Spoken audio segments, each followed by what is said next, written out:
প্রিয় দেশবাসী, শিশু কিশোর কিশোরী, অন্তর্বর্তী সরকারের ১০০ দিন উপলক্ষে প্রধান উপদেষ্টা ডক্টর মোহাম্মদ ইউনূসের জাতির উদ্দেশ্যে এই ভাষণ।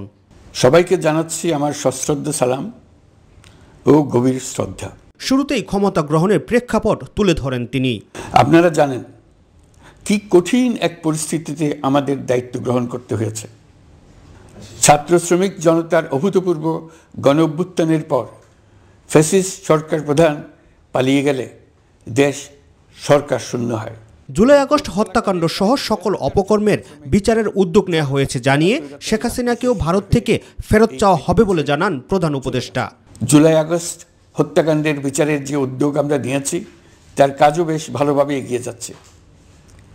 পতিত স্বৈরাচার শেখ হাসিনাকেও আমরা ভারতের কাছ থেকে ফেরত চাইব।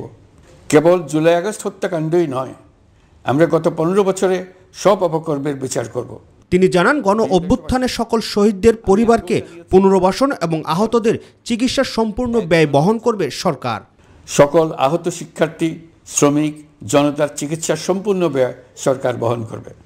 আহতদের দীর্ঘমেয়াদী এবং ব্যয়বহুল চিকিৎসা এবং শহীদদের পরিবারের দেখাশোনার জন্য স্বাস্থ্য মন্ত্রণালয়ের নেতৃত্বে একটি পূর্ণাঙ্গ তালিকা প্রস্তুত করা হয়েছে।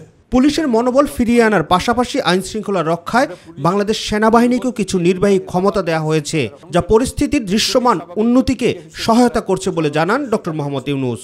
আমরা পুলিশের মনোবল ফিরিয়ে এনে তাদের আবার আইন শৃঙ্খলা রক্ষায় কাজে লাগানোর চেষ্টা করছি। এই ক্ষেত্রে অনেক দৃশ্যমান উন্নতিও হয়েছে। আইন শৃঙ্খলা রক্ষায় বাংলাদেশ সেনাবাহিনীকেও কিছু নির্বাহী ক্ষমতা দেওয়া হয়েছে, যা পরিস্থিতির দৃশ্যমান উন্নতিতে সহায়তা করেছে। ধর্মীয় সংখ্যালঘুদের মধ্যে অহেতুক আতঙ্ক ছড়ানোর চেষ্টা করা হয়েছে অভিযোগ করে শুধু হিন্দু সম্প্রদায় নয়, দেশের কোনো মানুষই যাতে কোনো রকম সহিংসতার শিকার না হয়, সরকার সেই চেষ্টা চালিয়ে যাচ্ছে বলেও জানান প্রধান উপদেষ্টা। আমরা দায়িত্বে আসার পর যে অল্প কিছু ক্ষেত্রে তারা সহিংসতার শিকার হয়েছেন, আমরা তার প্রতিটি ঘটনার তদন্ত করেছি।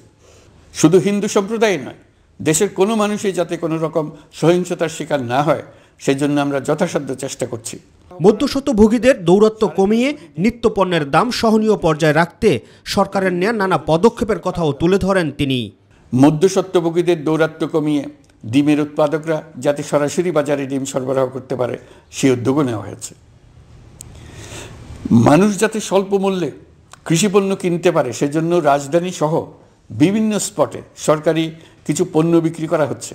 নির্বাচনের ট্রেন যাত্রা শুরু করেছে উল্লেখ করে প্রয়োজনীয় অত্যাবশ্যকীয় সংস্কার কাজ শেষ করেই নির্বাচন আয়োজন করা হবে বলে জানান ডক্টর মোহাম্মদ ইউনূস। সে পর্যন্ত সবাইকে ধৈর্য ধারণ করার অনুরোধ করেন তিনি।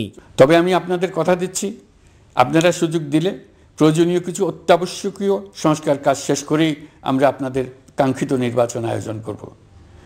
ততদিন পর্যন্ত আমি আপনাদের ধৈর্য ধারণ করার অনুরোধ করব। আমরা চাইব আমরা যেন এমন একটি নির্বাচন ব্যবস্থা সৃষ্টি করতে পারি যা যুগ যুগ ধরে অনুসরণ করা যাবে। প্রধান উপদেষ্টা তার ভাষণে দেশের সার্বিক অর্থনৈতিক পরিস্থিতি তুলে ধরেন, জানান বিগত সময়ে বিদেশে পাচার হওয়া অর্থ ফেরত আনতে উদ্যোগ নিয়েছে সরকার। পাচার হয়ে যাওয়া এই অর্থ ফিরিয়ে আনার জন্য সম্ভব সকল ধরনের উদ্যোগ আমরা গ্রহণ করেছি। এই কাজে সফল হতে পারলে আমাদের অর্থনীতি আরও গতি পাবে। এ সরকারকে ব্যর্থ ও অকার্যকর করতে প্রতিটি মুহূর্তে ষড়যন্ত্র চলছে অভিযোগ করে সকল ষড়যন্ত্র নস্যাৎ করতে সবাইকে ঐক্যবদ্ধ থাকার আহ্বান জানান প্রধান উপদেষ্টা ডক্টর মোহাম্মদ ইউনূস। তাদেরকে কিছুতেই সফল হতে দেবেন না। তারা সফল হওয়া মানে জাতির মৃত্যু, জাতি হিসেবে আমাদের অবসান। তাদের সকল হীন প্রচেষ্টাকে আমাদের ঐক্যের মাধ্যমে নস্যাৎ করে দেন।